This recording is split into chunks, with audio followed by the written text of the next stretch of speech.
Snow fell thick and heavy against the glass walls of Adrian Cole's mansion. A sprawling monument of success perched above the frozen lake. Inside, only the hum of the fireplace broke the silence. The man who once led one of North America's most powerful tech empires now sat alone in his living room, a crystal tumbler of whiskey untouched beside him.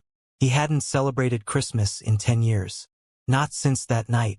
Outside, the storm raged harder, swallowing the sound of the city below. Adrian leaned back, staring at the flickering lights on the tree his assistant had decorated just for atmosphere. He hadn't wanted it. Christmas was just another reminder of what he'd lost. Then, a knock. Soft at first, almost uncertain. Then again, louder this time. He frowned. No one ever came here. His property was gated, miles from the main road. Security sensors should have warned him of anyone approaching. The knock came a third time. He rose slowly, heart thudding. Not from fear, but from something he couldn't name.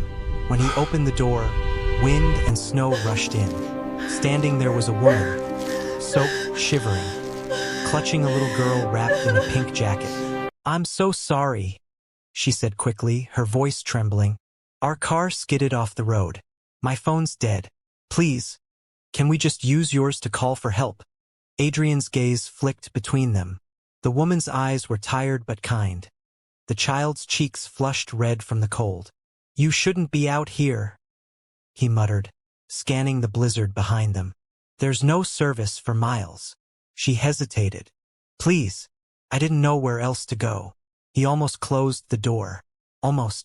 But something in her voice, something achingly familiar, stopped him. "Come in," he said quietly. Warm air engulfed them as they stepped inside. The little girl's boots squeaked on the marble floor, leaving small puddles behind. The woman exhaled in relief. "Thank you. I'm Maya, and this is my daughter, Ella. We're really sorry to intrude." Adrian nodded curtly. "There's a guest room down the hall. Towels are in the cabinet. I'll call the highway service once the line's stable." Maya's smile flickered, gentle and grateful. "You're very kind, Mr. Cole." Adrian Cole. Her eyes widened slightly, recognition dawning. The Adrian Cole? From Cole Technologies. He gave a small sigh. "Used to be." A brief silence settled, the kind that carries stories untold. Maya lowered her gaze, as if sensing the weight in his voice. Ella tugged at her sleeve. "Mommy, look, a Christmas tree." Adrian's jaw tightened. He hadn't wanted the tree. Its blinking lights now felt like tiny ghosts of a life he'd buried. "Can we put the star on top?" the girl asked softly. Maya whispered, "Sweetheart, don't bother him. He's done enough." "No," Adrian interrupted. "Let her." He didn't know why he said it. Maybe because the child's innocence pierced through a decade of silence. Maybe because it reminded him of another little girl, long gone. As Ella reached up on her tiptoes, placing the golden star atop the tree, Adrian's chest ached. For the first time in years, his home felt alive again. He turned away, pretending to fix the fire. His reflection in the glass caught him off guard. The cold, weary man staring back wasn't the one he remembered. Maya's voice broke the silence. "I'll get Ella dry and out of your way. Thank you again." He nodded, not trusting himself to speak. Outside, the storm worsened, trapping them for the night. Adrian knew it. So did she. For the first time in years, he wasn't dreading company. But he didn't understand why. Not yet. Sometimes, the people who find us aren't lost. They're sent to remind us what we've forgotten. If you're still watching, don't scroll yet, hit subscribe and like if you believe second chances can come when you least expect them. Now let's see what happens next. The storm howled louder through the night. Outside, snow swallowed the driveway. Inside, warmth crept back into corners long forgotten. Adrian watched from the hallway as Maya helped her daughter change into one of his guest robes. The oversized sleeves swallowed Ella's tiny hands, making her laugh. That sound, light, unguarded, drifted through the air like music he hadn't heard in years. He turned away before they noticed. He wasn't used to laughter in this house. Maya's voice followed softly. I can't thank you enough, Mr. Cole. I promise we'll leave as soon as the roads are clear. Adrian shook his head slightly. No one's going anywhere tonight. The highway's sealed off. You'll both stay here, safer that way. She hesitated. We don't want to be a bother. You're not, he said. It came out sharper than intended, so he added quieter. You're not. A beat of silence passed. Maya looked around the grand room.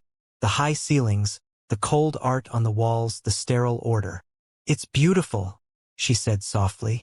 But lonely, somehow. Adrian's lips twitched. You can tell that from a few minutes? She met his gaze.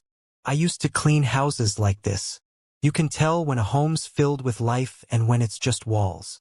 Something in her tone disarmed him. Not pity, just honesty. He admired that. Ella tugged her mother's sleeve.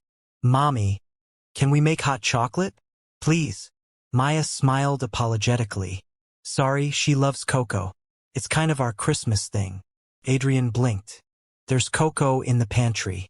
Second shelf. Minutes later, the rich scent filled the kitchen. Maya hummed softly while stirring the pot, her hair falling loose from its bun. The melody was familiar, Elena's favorite Christmas song. For a second, Adrian froze. He wasn't sure if it was coincidence or something else, but his throat tightened. Maya turned and caught him staring. Sorry, she said, embarrassed.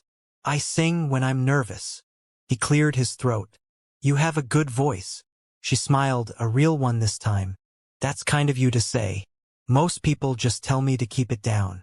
Ella giggled, sipping from her cup. You look sad, mister. Adrian blinked. Sad. She nodded. Your eyes are shiny. Like when mommy misses daddy. Maya's smile faltered. Ella. It's okay. Adrian interrupted gently. She's right. The child tilted her head. Do you miss someone too? For a moment, no one spoke. The only sound was the fire cracking softly. Yes, Adrian said finally. Every day. Ella nodded solemnly, like she understood more than she should. Then you can borrow one of my Christmas wishes. I made extra. Maya laughed softly, hiding her own emotion. Adrian looked at the little girl, then at her mother, and something inside him shifted, almost painfully. He hadn't believed in wishes in years. Yet somehow the air felt different. Maya's phone buzzed, no signal. Still nothing, she said, frowning. Try again in the morning, Adrian replied. The storm will calm by dawn. She hesitated, eyes drifting over the framed photographs on the mantel. Awards, business deals, but not a single family picture. You built a lot, she murmured. But I wonder, did it cost too much? He looked at her then, really looked. More than you can imagine. The silence after that wasn't awkward. It was heavy with truth. Maya turned toward the window, snow swirling beyond. My ex left before Ella could walk. I thought success meant never needing anyone. Turns out, it's lonelier at the bottom too. Adrian almost smiled. Funny. Same lesson. Different floors. She laughed softly. You have a sense of humor after all. He didn't reply, but something eased in his chest. Outside, the storm softened, and the clock chimed midnight. Christmas had arrived. Adrian hadn't wished anyone Merry Christmas in a decade. Yet when Maya glanced up, whispering the words through a tired smile, he found himself answering. Merry Christmas, Maya. She froze for a moment, surprised at how tender it sounded. Then she smiled back. And in that small exchange, a lonely mansion felt like a home again. Sometimes warmth doesn't come from the fire. It comes from the person who sits beside it. If you're still watching and this story is touching something in you, take a second to like this video, subscribe, and help us share it with someone who might need a little warmth tonight. The storm had quieted to a whisper by dawn. Light spilled through the tall windows, brushing the marble floor in soft gold. Maya woke first, wrapped in a blanket on the couch. The fire had gone out, but the air still held warmth. She turned her head. Adrian sat across the room, asleep in his chair, the faint glow of morning softening his sharp features. For a moment, he didn't look like the billionaire she'd read about in magazines. He just looked tired, human. She rose quietly and went to the kitchen. When Adrian stirred, the scent of coffee met him before her voice did. "I wasn't sure how you take it," she said, placing a cup on the table. He blinked away sleep. "I usually make it myself." She smiled. "Then let's call this a Christmas experiment." He took a sip, stronger than he liked, but it woke him. "You've got nerve," he said. "Barista training," she replied. "We're paid to survive customer judgment." He chuckled softly, surprising even himself. It was a sound he hadn't heard in years, his own laughter. For a few moments silence felt easy. Then Maya's eyes drifted to a framed photo half hidden behind a stack of books. She picked it up gently. A little girl with dark curls and bright blue eyes smiled back at her. Adrian's expression changed instantly. "Where did you find that?" "I'm sorry," she said quickly, setting it down. "I didn't mean to." "She was my daughter." Maya froze. "Was?" He swallowed hard. 10 years ago, a drunk driver ran a red light. My wife didn't make it either." The air grew heavy. "I'm sorry," she whispered. He nodded, eyes fixed on the window. "People say time heals. It doesn't. It just teaches you how to hide the wound better." Maya sat quietly beside him. "You don't have to hide it tonight." He turned toward her. For the first time, their eyes met without pretense. Pain mirrored pain, both recognizing something familiar.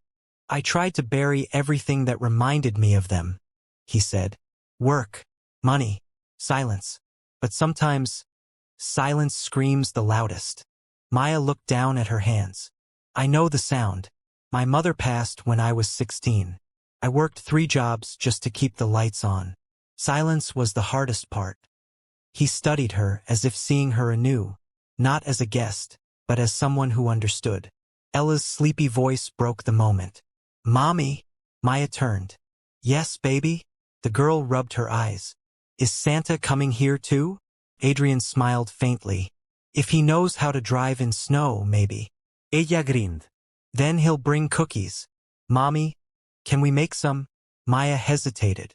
"I don't want to." But Adrian interrupted, already standing. "You'll find flour in the pantry."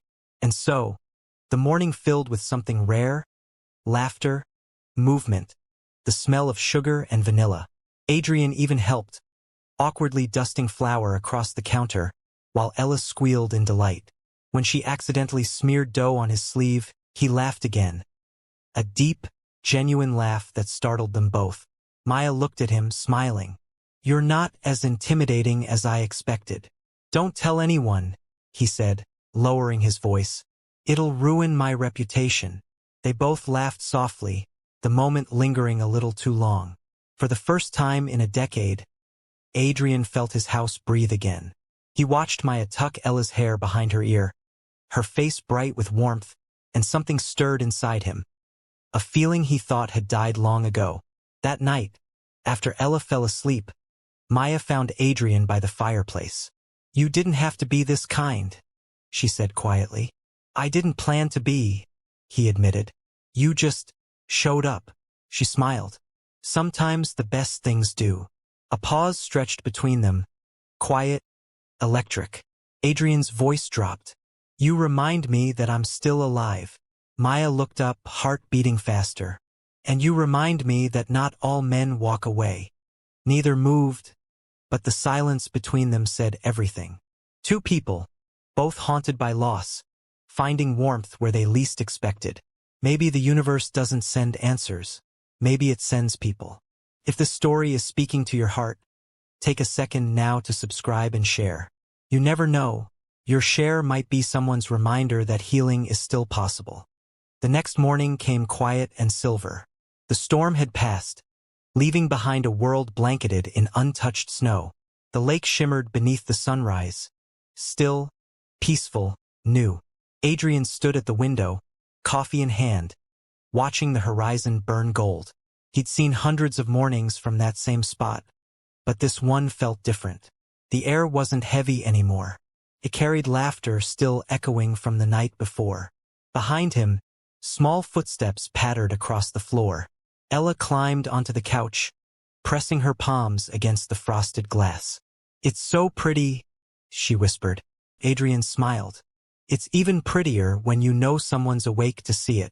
Maya entered a moment later, still wearing his oversized sweater from the night before. She froze for a second when their eyes met, that quiet, fragile kind of tension that says everything words can't. "Your sister called," Adrian said.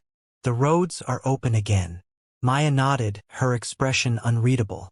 "We should head out soon. You've already done so much." He set down his cup. "It wasn't charity." "I know." Her voice softened. "That's what makes it harder to leave." He wanted to say something, anything, but the words tangled somewhere between his chest and throat. Ella broke the silence. "Mommy, can we come back next Christmas?" Maya smiled sadly. "We shouldn't trouble Mr. Cole again." Adrian knelt, meeting the girl's eyes. "You can come back anytime, Ella. This house remembers laughter now. And that's because of you." Ella grinned, then turned to her mother. "See? He wants us to." Maya exhaled, trying to hide her emotion. "You've made her very happy, Mr. Cole." He smiled faintly. "Call me Adrian." The way he said it, gentle, deliberate, made her heart skip. They spent their last moments packing quietly. But as Maya zipped her coat, her phone buzzed with a notification. She looked at it, eyes widening. "Your company," she said, glancing at him. "Cole Technologies. They just reopened the health scholarship program." Adrian hesitated. "I did that last night." Her brows lifted. "You did?" He nodded slowly. "You said you wanted to finish paramedic school. I figured I should start giving back to people who don't run from the storm." She stared at him for a moment, eyes glassy, smile trembling. "You didn't have to." "I know," he interrupted softly. "But I wanted to." For a heartbeat, the room was still. Then she crossed to him, reaching up to adjust his scarf with shaking fingers. "You've spent years saving others with machines and money, Adrian. Maybe now it's time someone saved you." He didn't move. Her closeness burned through the cold air like firelight. Outside, Ella's laughter echoed as she ran toward the car, chasing snowflakes. Adrian looked down at Maya. "You think I can be saved?" "I think you already are," she whispered. Their eyes locked, and this time neither looked away. No dramatic kiss, no sweeping music, just two souls finally breathing in the same rhythm. She smiled. "Merry Christmas, Adrian." He reached for her hand. "Merry Christmas, Maya." As she walked toward the door, he caught her again, a gentle, instinctive pull. She turned back, surprised. "Next year," he said quietly, "let's make hot chocolate together again. No storms. Just peace." She nodded, tears in her eyes. "I'd like that." The door closed softly behind them. Adrian stood there for a long moment, then looked toward the living room, where the golden star still shimmered atop the tree, the one Ella had placed herself. He smiled. For the first time in a decade, he didn't feel alone. Sometimes love doesn't arrive with fireworks. It comes quietly, wrapped in snow, carrying the sound of laughter you thought you'd lost. And when you open the door, you realize the miracle was never outside. It was the courage to open your heart again.